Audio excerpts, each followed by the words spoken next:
Well, I have 10:30, so I think we can go ahead and get started. My name is Katie Robinson. I'll be the moderator for this session. And thank you all for joining us. I hope you all get a lot out of this. There's some great presentations we have today. Please welcome Dr. Michael Robinson. I don't believe there's a relation, but you never know. And Bill Davis.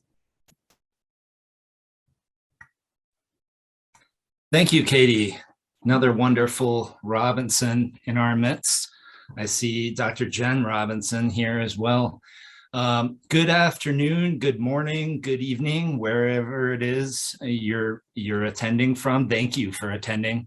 I am Dr. Michael Robinson, and I'm joined here by my colleague and friend, Bill Davis. Bill, do you want to say hi real quick? Absolutely. It's a pleasure to be here. My name is Bill Davis. I'm a lead faculty assistant professor in the Forbes School of Business and Technology, and I am a big Michael Robinson fan. I have worked with him, had the pleasure to work with him in our wonderful system as he has taught me through the years. He's been a great model in terms of academic integrity and teaching me and coaching me on a lot of different things. And I really like the way he does his job, very professional. So I jumped at this opportunity to team up with you, Michael. So thank you for having me. Thanks. Appreciate your kind words, Bill. Yeah, my background, I started off as a K-12 educator for about 13 years. And 2015, I transitioned into higher ed, starting as an advisor for 5 years, and the last couple years as an academic outreach specialist in academic integrity, and also as an associate faculty member in the Academic Engagement Center. So I'm here along with Bill to talk about teaching, coaching, and leadership strategies. Basically a fancy way of saying communicating with students, building relationships so that they can be successful in their courses. So we're going to start off, you could see our agenda on the board here. We're going to start off with just a quick slide on building rapport and showing empathy, understanding your students. I just had the pleasure of attending Dr. Vogel and Dr. Metz's session about Gen Z students. It was incredibly informative. We'll get into some points about that. But obviously creating a safe environment to learn as well for students. And, being distance educators, I know that sounds a little odd.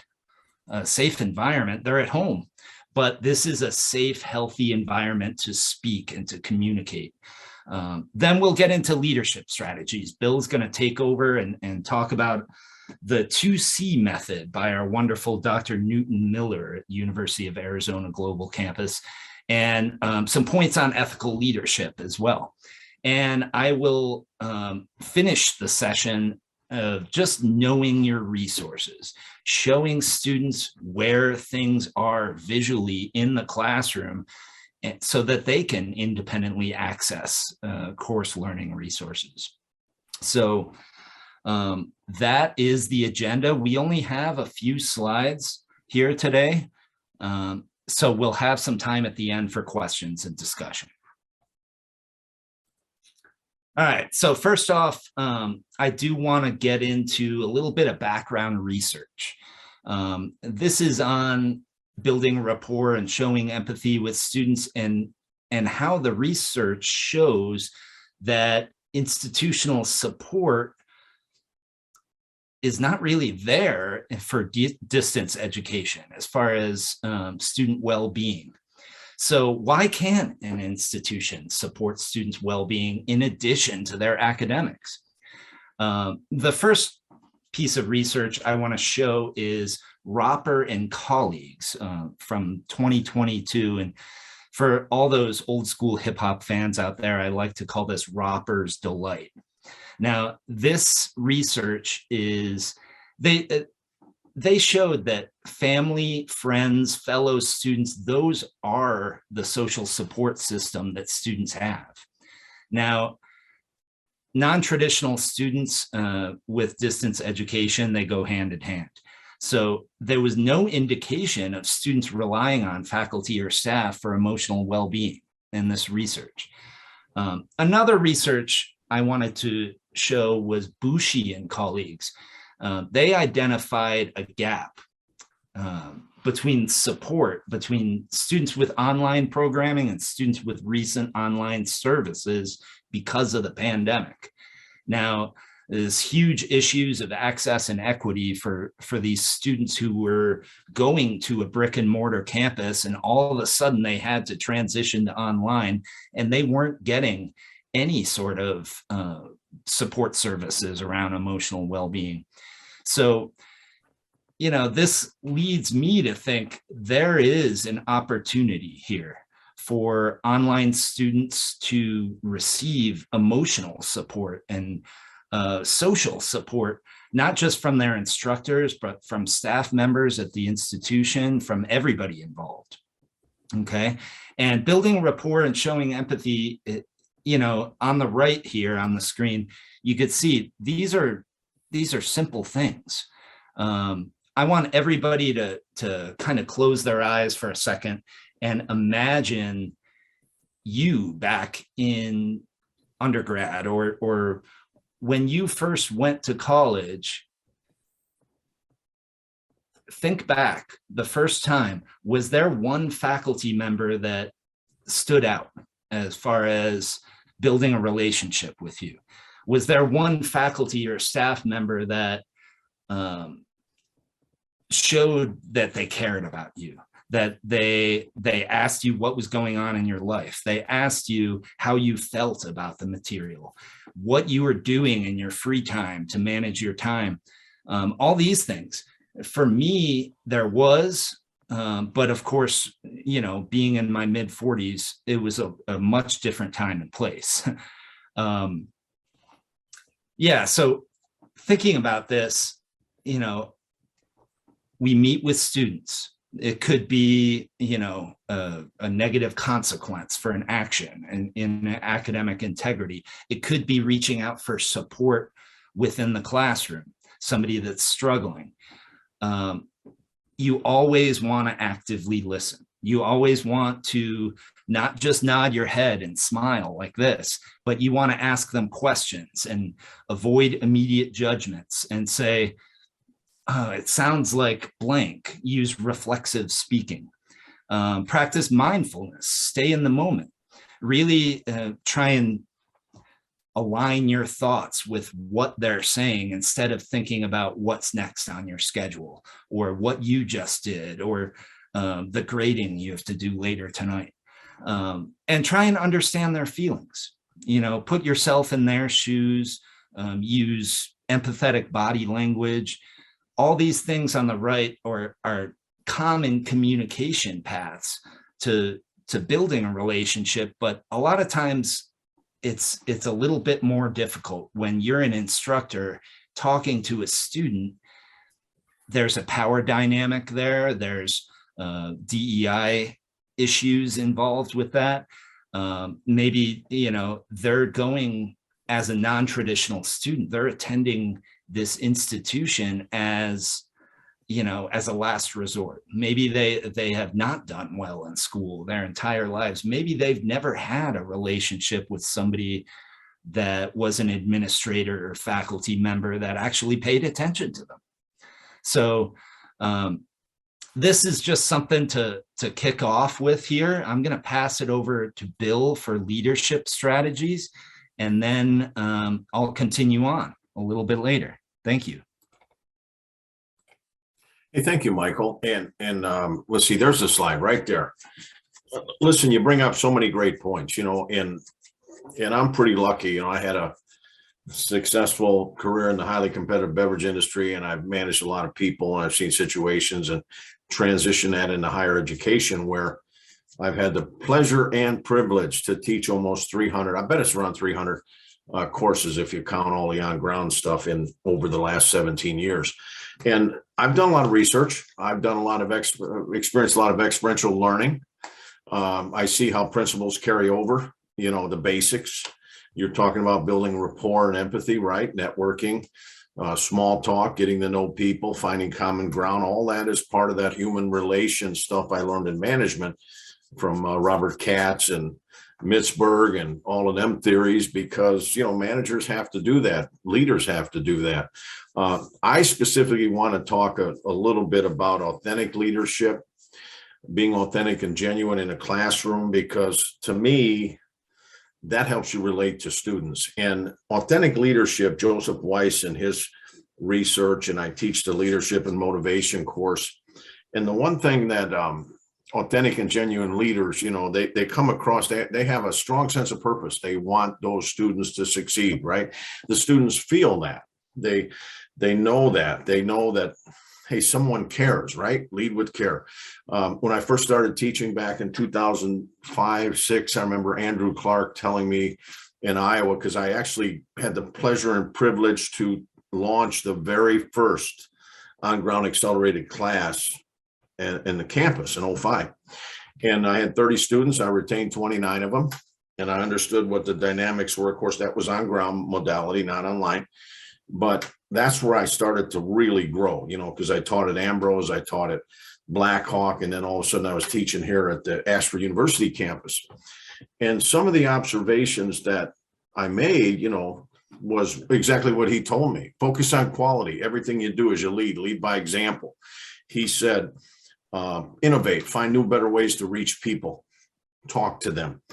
And then also, finally, care, show caring. It makes for a much better learning experience. And looking at our University of Arizona Global Campus culture of care, I think it fits perfectly what you just talked about, Michael, when it comes to thinking about empathy and compassion. COVID has challenged us all as educators, especially in the online environment, and not judging students and rushing to judgment, looking at maybe the initial assumptions we have and suspending judgment and saying, let me look at this situation a little more. Let me see if I can help that student, especially our military students when they get deployed, to come in and say, hey, let me help you. Let me see what we can do. I don't approach that with any type of response that isn't, proper or right. But getting back to authentic and genuine leaders, they have a strong sense of purpose, right? They're self-disciplined. They're committed. They know that they are going to do these kind of behaviors, right? They're going to do they're motivated. They're going to do the right behaviors. They're going to increase performance.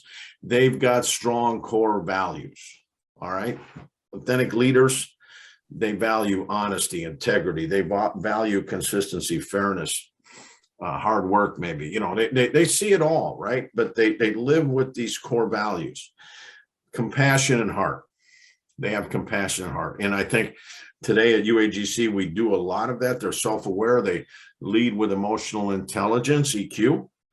And they're also not only self-aware, they're socially aware. And not only are they socially aware, they manage relationships. They also self-manage. They understand their behaviors, their strengths and weaknesses. They're people-centered. I know in business, I was always people-centered. In the classroom, I'm student-centered. And I will do whatever I can to create a fair and meaningful, gratifying learning experience. They're focused on improving others, and I noticed that Jen Robinson is in here, and I worked with her on a few students early on, and we both showed empathy. We both showed compassion. We all went over and above, Jen and I, to serve and help a few students, and Jennifer will remember that. They're transparent. What you see is what you get, right? They're upfront. That's what those authentic leaders do. They share success stories. Michael, I shared one as we opened here with you that I never forgot. I never even met you, and I got some of your coaching, and I went, boy, this makes so much sense. This is so strong and solid. I can implement this. Thank you. And that's the way I looked at it. And then also they're open to experience. McRae's Big Five, which is personality traits that a lot of HR representatives look for and so forth. They look for that extroversion. Somebody wants to go out and help the students. They look for someone that's open for experience, that's amiable, friendly. When you think about the roles we play leading in a classroom, we've got to be consistent. Ethical leadership. I'll give you a definition I've carried with me for 20 plus years here, and I keep shaping it. ethics, a system code of conduct based on moral and legal duties and obligations. Every time I make a decision, I think like that. Is this ethical? Is this right? I mean, I don't consciously, it's unconscious now, but at the time as I was learning it, I said, be fair, be consistent, model consistency, lead and lift others, and do what's morally and legally right as you interact and move students through their learning continuum. But that's a leadership strategy that I've used, authentic and genuine leadership, acting with moral purpose and integrity to do what is right and fair in the service of the common good. Decide to act ethically to your personal values and your convictions.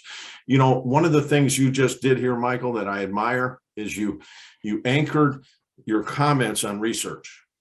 Okay. And to me, being a professional sales and marketing, a lot of times calling top to top, if I was going to make a statement to a prospective buyer for multiple chains, for example, and I was going to bring up some data or something to support, I needed to be able to say, based on this research, based on this data, here are some trends. Here's why I suggest this.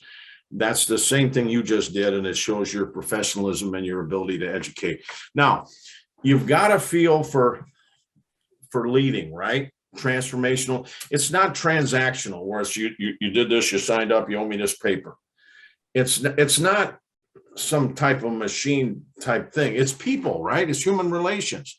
You've got to understand your situation. You've got to assess it quickly. You've got to adapt, right? You got to meet students where they're at, our course requirements. I'm just talking UAGC, because every situation is different, right? One size doesn't fit all. Now, when you get into the resource we have and all that, you're going to cover that. But just remember that, understand the situation. Good leaders understand the context. They understand the situation. They understand the variables, right? They don't just rush in and go, well, you know, Bill's not here. I guess he didn't care. No, that's not true. You know, maybe something happened. I'm ill or I'm sick or something. Don't judge, right? Get the facts. See the big picture. Okay. So you're seeing the leadership, right? Which is all influence. We all influence each other. We influence students. Now, I want to talk about something I learned from Dr. Andy Sheehan and from Dr. Newton Miller. And Dr. Sheehan, when he was here early in my career, I've been here 17 years, he would have these huddle sessions and he'd talk about get together, share best practices, because, you know, one together is much better than one, right? We share these ideas and get a learning community so we can continue to impact and touch the lives of our students in a distinguished manner. And so that's why I've always been big on groups and networks and, you know, teaming up with you, Michael, here, because I always get something out of it, right? So Newton's method, he spoke one day in there. I never forgot this. And I still tell him, I quote him. So if you see him, say, Bill was quoting your 2C method.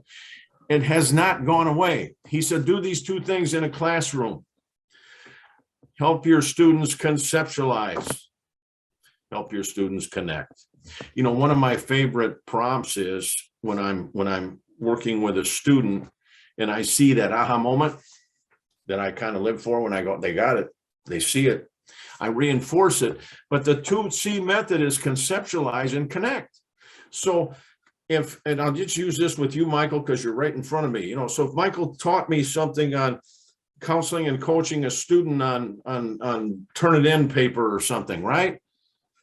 He gave me the concept and then I connected the dots. And what happens is the content that Michael shared transfers to me and I become stronger. Remember, your role as an educator is to conceptualize and connect the students, because when they're, and one of the things I always encourage students, and I tell them, you're making great connections, the content is transferring to you, and then I show them how, and I say, look at this connection you made, that's great application.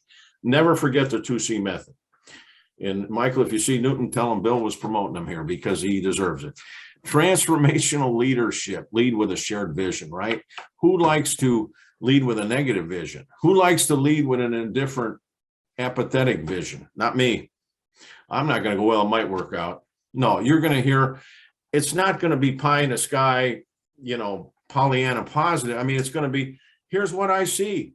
in a good tone, right? Here's where we can get you. Let's get you through this. If a student comes struggling to me, I give them a vision of success. We'll work it out. We're in this together, right? But lead with a vision, lead with a shared vision. My goal every time I start a class with students is to say the next 5 weeks, we are going to get you through this. You're going to understand those learning outcomes. We're going to have a little fun and you're going to learn. And here's the way the course unfolds. Let's get going. Who'd like to talk about this? Engage, right? But lead with a shared vision. Model consistency. You've got to be consistent. You've got to lead and lift people, right? Especially in today's days of COVID. You want to inspire people, right? You want them to feel, I'm glad I came. Hopefully you come here and you say, yeah, I took away a nugget or two. It wasn't all bad. Didn't waste my time, right? We don't expect you to walk away and say, that was the best 30 minutes of our life or 40 minutes. No, we know you're coming here to learn. You embrace lifelong learning like we do. But remember, work to be a good, positive influencer, lead and lift them, inspire them, and most importantly, let them apply what they learn. When I would train people in the field in my PepsiCo days, I would say, all right, here's a simple training acronym the Pepsi-Cola Management Institute taught me. Tell them what you want them to do, relate to them, implement it on the job, and then note performance, right?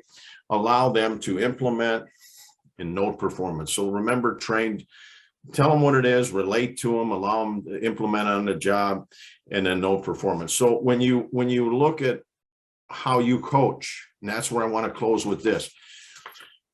Coaching leaders don't always tell them exactly what to do. They set the environment up, they set the culture up, and they say, I think you can do this. They build self-efficacy and they say, well, let's talk about where you're going with this. What is your goal? How can I help you? What can we do for you? How can I better serve you? And all of a sudden they start talking to you, right? If that's too broad, you got to listen, right? You got to active listen. Help narrow them down a little bit. What are you trying to achieve? How can I help get you there? What can I do more of? I'd like to help you more. But coach with questions that are not, well, would you mind telling me what you're going to do? Set the right tone. Don't go at this and say, well, when were you going to turn this in? And would you tell me when you intend? Don't be authoritative. Be participative. Facilitate. Move them through the learning continuum. Be developmental, not punitive, right?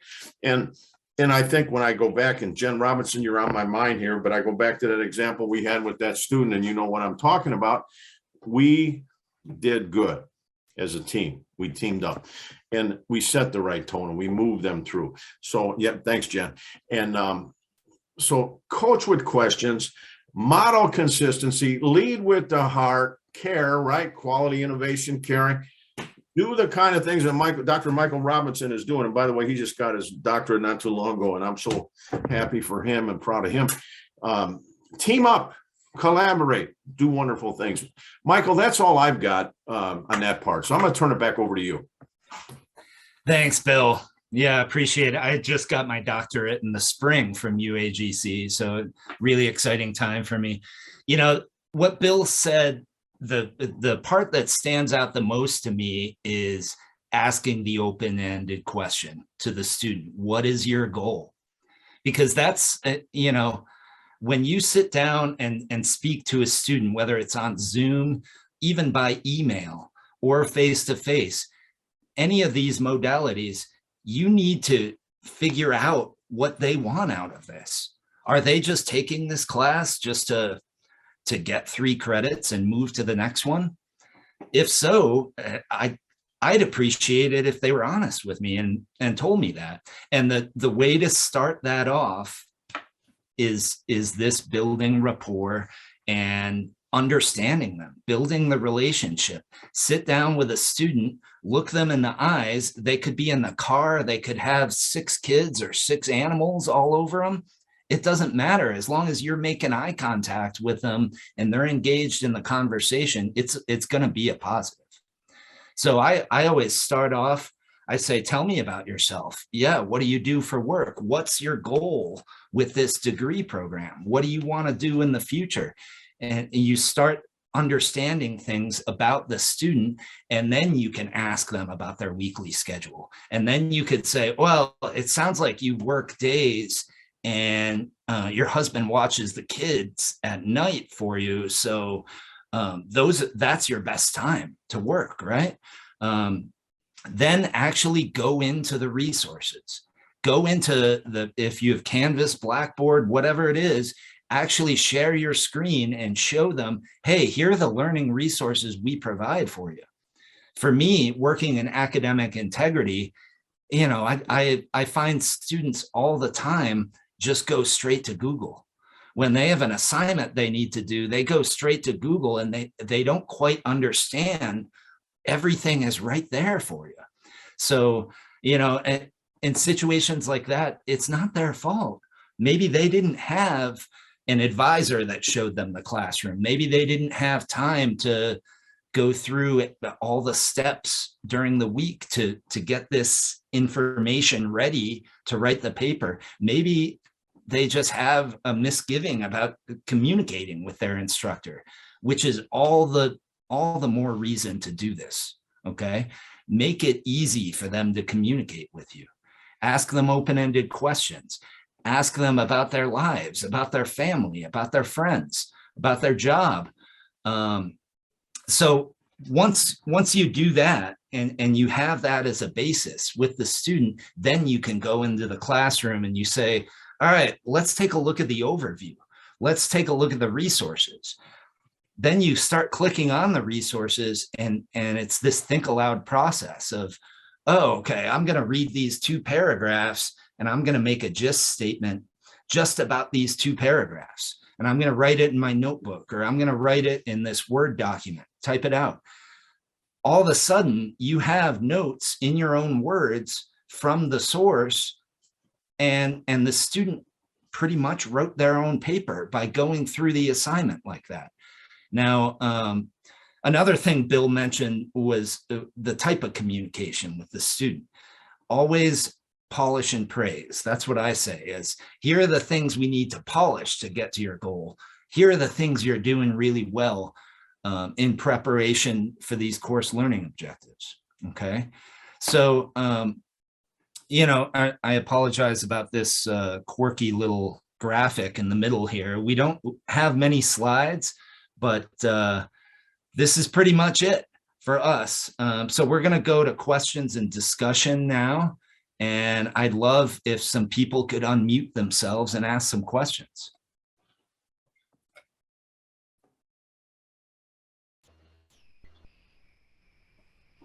Never at a loss for words. I'm happy to pipe in. I have a question, Michael, for you and Bill. Before this presentation, I went to Drs. Vogel and Metz, and they were talking about Gen Z and how we can make space. I'm flipping through all my notes. How we can make space for them. So just listening to you guys and thinking of all the things on my action item list now, I want to know what are some ways that we can make space for these students who are a generation or 2 younger than we are, now that we're getting older than we want to be. How do we make space to get those students to come to us in a way that helps to bridge that transactional distance? Great question. I'd love to handle this, Bill, if you don't mind. I went to that session as well. I thought it was incredible. And the big takeaway for me with that is making it relevant and personal. When you communicate with a student, you're trying to understand as much about them as you can. And those are little tidbits that you can throw in to the communication later on.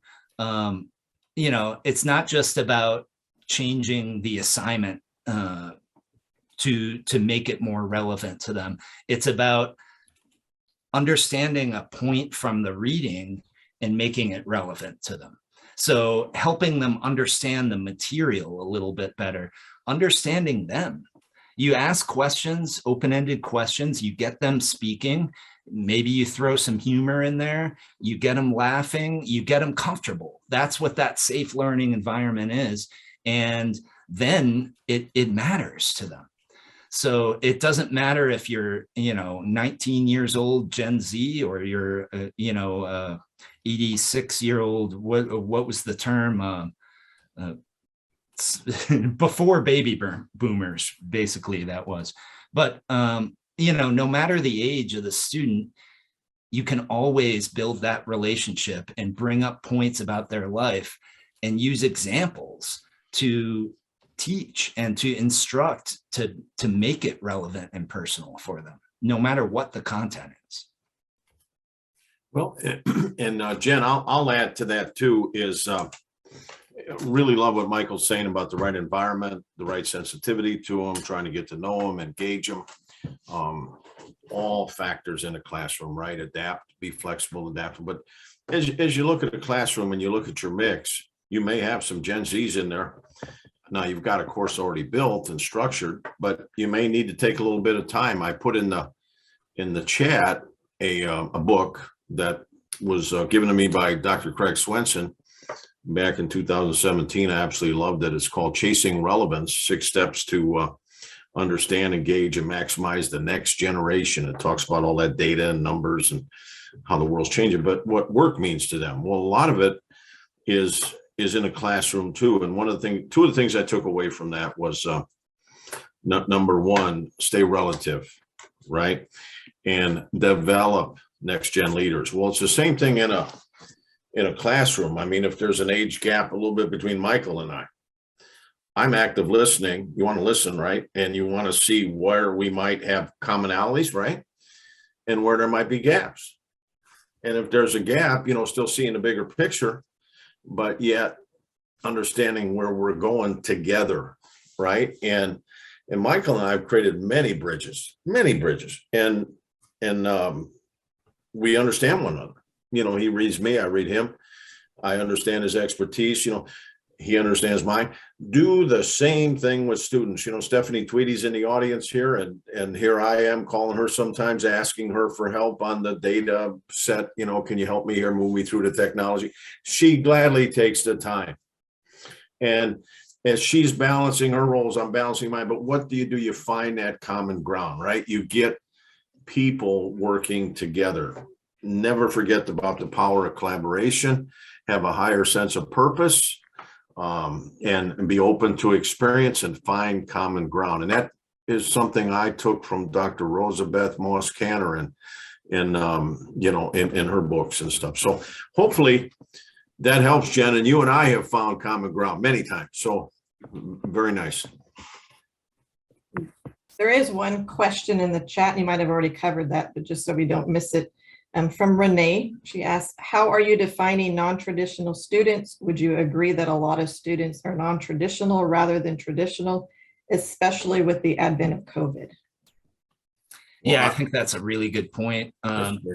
Bill, you can handle this as well. But when I say non-traditional, I think of distance learning as a non-traditional outlet for students. So I'm thinking of not the traditional college student that 18 years old goes straight to college, and maybe they have some sort of scholarship, or they have, their parents paying or for this or that, or, non-traditional means, hey, maybe I want to take a break after high school. Maybe I want to work in the workforce for a while and then go, or maybe I need to save money or take out student loans or do this or that. That makes it, against the traditional Gen X way of doing things. Mm-hmm. Well, and Michael, you were absolutely spot on. And I put 2 articles in there that I wrote for my students in the chat. One is Why Passion Matters to Adult Learners.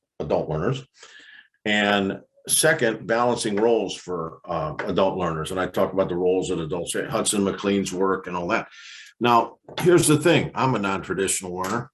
I took a year of college, went to Lewis University to play baseball, decided, we didn't have the money. I didn't understand the whole educational thing all that well. I wanted to play baseball, didn't work out. I went to buy into an independent distributorship, did that for many years, turned into PepsiCo, et cetera. Came back 20 years later and finished the same college in an accelerated program. Went to St. Ambrose, got my master's. I was an adult learner. That's why I tell you that story. I needed to be handled different ways a little bit. I needed a little more time, somebody to explain it. Once I conceptualized it and seen it and the vision was there, I saw it and I went for it and I did it. And serendipitous moments occur. And here I am today. I don't call myself an academic. I call myself a pragademic, practitioner that successfully transitioned into higher education. And I pay it forward, right? But read those articles I put in there. There's a success story in Why Passion Matters to Adult Learners, where I gave some advice to a tentative, unsure adult learner in the very first class or two that had difficulty writing. I took some time. 3 years later, or two years later, saw her get her BA and a Bachelor of Business Administration. And about a year and a half later, she walked across the stage, got her MBA. And then a year later, her company promoted her to the VP of Human Resources. Dreams and goals do come true. You play a part in it. We play a part in it. Serve those non-traditional learners. So hopefully that's a little inspiring story, not so much for me, but take a look at what Michael's achieved. I mean, all of you, take a look at your own careers, what you've achieved. Everyone has a story. Understand it. Understand your students, even if they're Gen Z or they're non-traditional learners. Great points, Bill. And you know, I think maybe that's what Renee was kind of getting at with that question, is we're all considered non-traditional in a way because we all have our individual personalized story, and we all need that relationship to get by in school.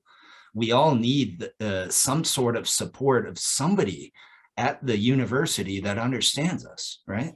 Well, and Michael, Deb Swanson's in the audience here, and Deb was on my team when I was an instructional specialist. Working my way in, and Deb showed me a lot about the system campus view. I mean, I knew she understood the operational process, knew where to take me, what to do.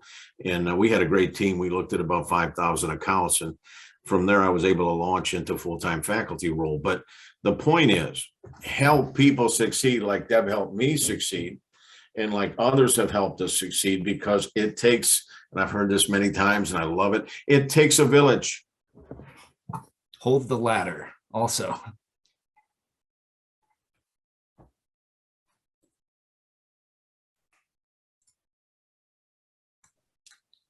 I see another question in there from Roseanne about the percentage of UAGC students who have encountered academic integrity issues and the most common infringements. First off, you know, it fluctuates. There's some seasonality with academic integrity issues. And I think this has application at any school, not just for distance education, but usually the first quarter in January or so, and the third quarter in August or so, it tends to hike up.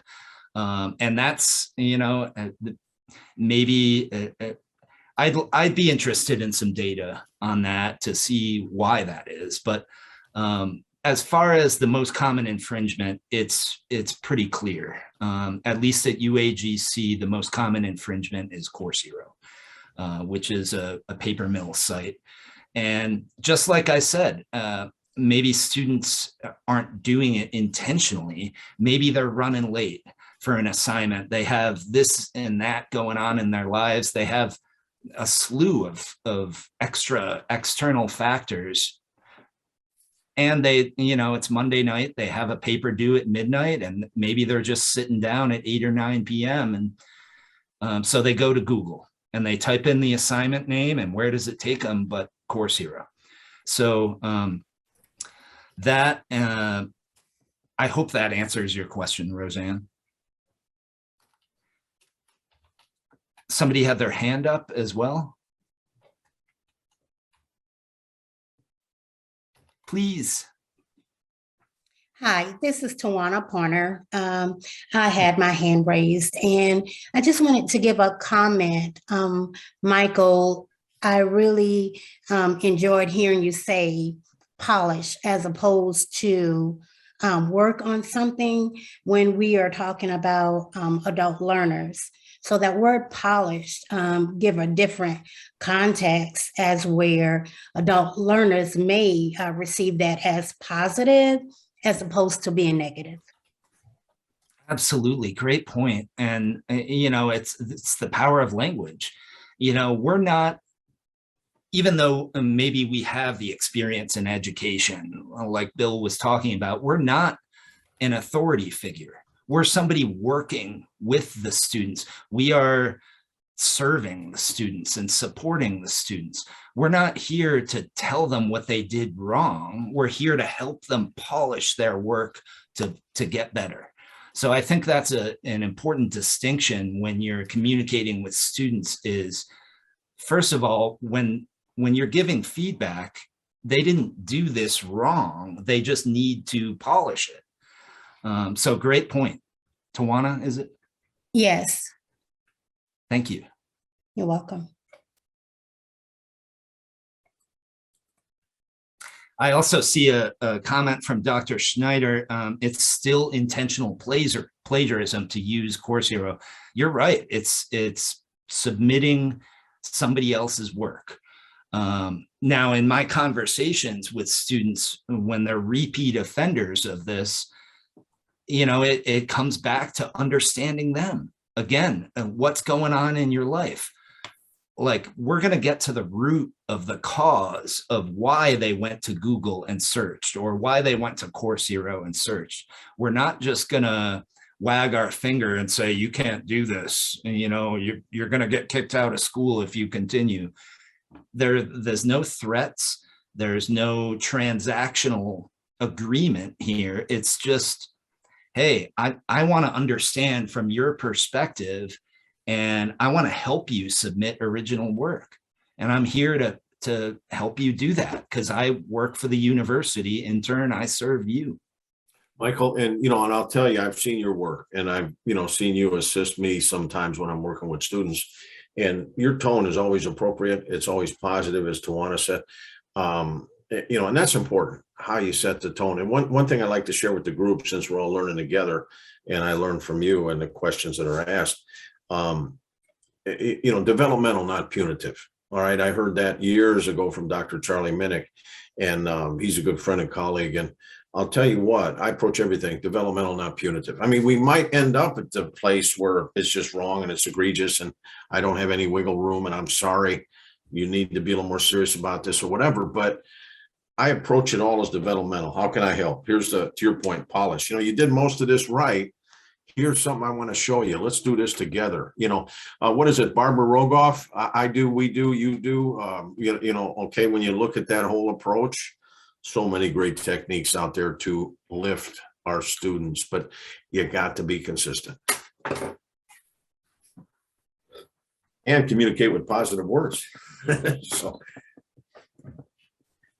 I hope you all got something out of this, because Dr. Michael here his heart is in the right place, and he is just a wonderful educator. I've seen him present many times, and like I said, I jumped at this chance just to share the stage with you, to do this, and so I hope we gave you a little value. I define value as things that are meaningful and desirable. Hopefully, you got a nugget or two you can walk away with. Yeah, thank you, Bill, and thank you to all who attended. Hopefully it was an informative and exciting, engaging session for you. I'm going to put my email in the chat, and I welcome any sort of communication ever. And I'll put mine in there too, and if anybody is interested, I have a wonderful tool. Morgan Johnson used to have me present on getting to yes. Or I'm talking about 2009, 2010, so that's a long time ago, but the content is relative, and it's from getting to yes on negotiation. And I've got a worksheet that I gave everybody at the end of the training, was communicate with positive words and how to avoid some conflict. If you'd like that file, feel free to email me at bill.davis@uhec.com or .edu. Okay. And Michael, I'm just going to say thank you again. Thank you, Bill. Yeah, and thanks to ADEIL and everyone who attended. Yeah, don't be a stranger. Reach out anytime. Well, thank you both very much for a very informative session. And I like to have everybody look at the chat for the survey. We would love you to fill that out. I put it in there a little earlier. I'll put it in again so it pops up fresh. So thank you again. Thank you very much, both of you. Our pleasure. Thank you. Thanks.